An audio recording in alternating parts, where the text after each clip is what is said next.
na lang. Kasi Yung SRG naman, kailangan nila ng pumogi. Oo. Kailangan nilang pumogi. Medyo kanina pa sila nagtitiis kasi hindi nila matapos yung laban. Lagpas kalahati or hindi pa pala 75% pa lang yung buhay pero kabalag na sila. Sino sa nag-aadang Oh my God!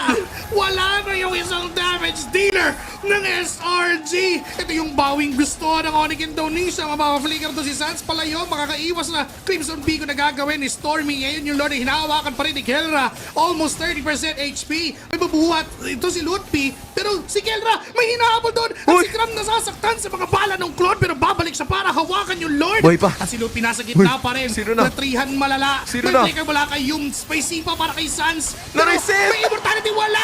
Mamamatay at na-reset yung Lord. Ginagalawan pa unti-unti. Yung sayo ng Onyx Indonesia ay para pumatay. How? At ngayon para kunin yung Lord. Pero may Ayun minions sa niya. base. Makakauwi si Kiboy para dumipensa si Lutpi. Pero tuloy pa rin na Blazing Doom. Si Stormy ang kanyang target. Tapos babalik na naman si Kelly. Pero Oh, hindi naman sa Yuni. Pero nandyan si Bakit? Kyrie. Nandyan si Sans. And Kyrie will get the Lord. Onyx Indonesia. Matagal-tagal silang nagtiis. Ngayon sila naman ang gaganti. Tapos na ang pagtitiis. Oras na para pumogi. 3 heroes are down para sa SRG. Isang makunat. Actually, hindi pala. Dalawa silang hindi makunat. Pero meron silang kakaunting wave clear.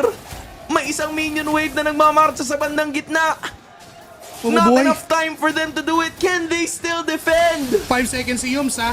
Pero kakayanin pa naman yata. Decent pa naman yung damage output. May Lord na nasustol pa sa baba.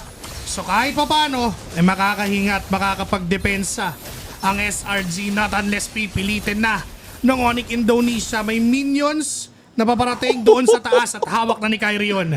Ngayon, ang plano nila, kailangan nila makapagpatumba ng kahit isang inhibitor. Mabubuhay na ang lahat ng mga membro ng SRG and they will obviously try to defend as many inhibitors as they can. Pero kung kaya natin makalamang sa mga pwesto o makatabla sa pagbawas ng isa, yan at yan ang kanilang gagawin and I think that's exactly what they'll be doing.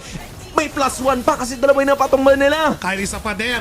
Naghanap ng proper timing para pumasok. At mukhang doon pupunta sa loob mismo. Kelra will secure Stormy. Bumibase lock ng Onyx Indonesia. Matagal silang nagtiis. Pero para tapusin ang Game 1 na nang mabilis. Onyx ID!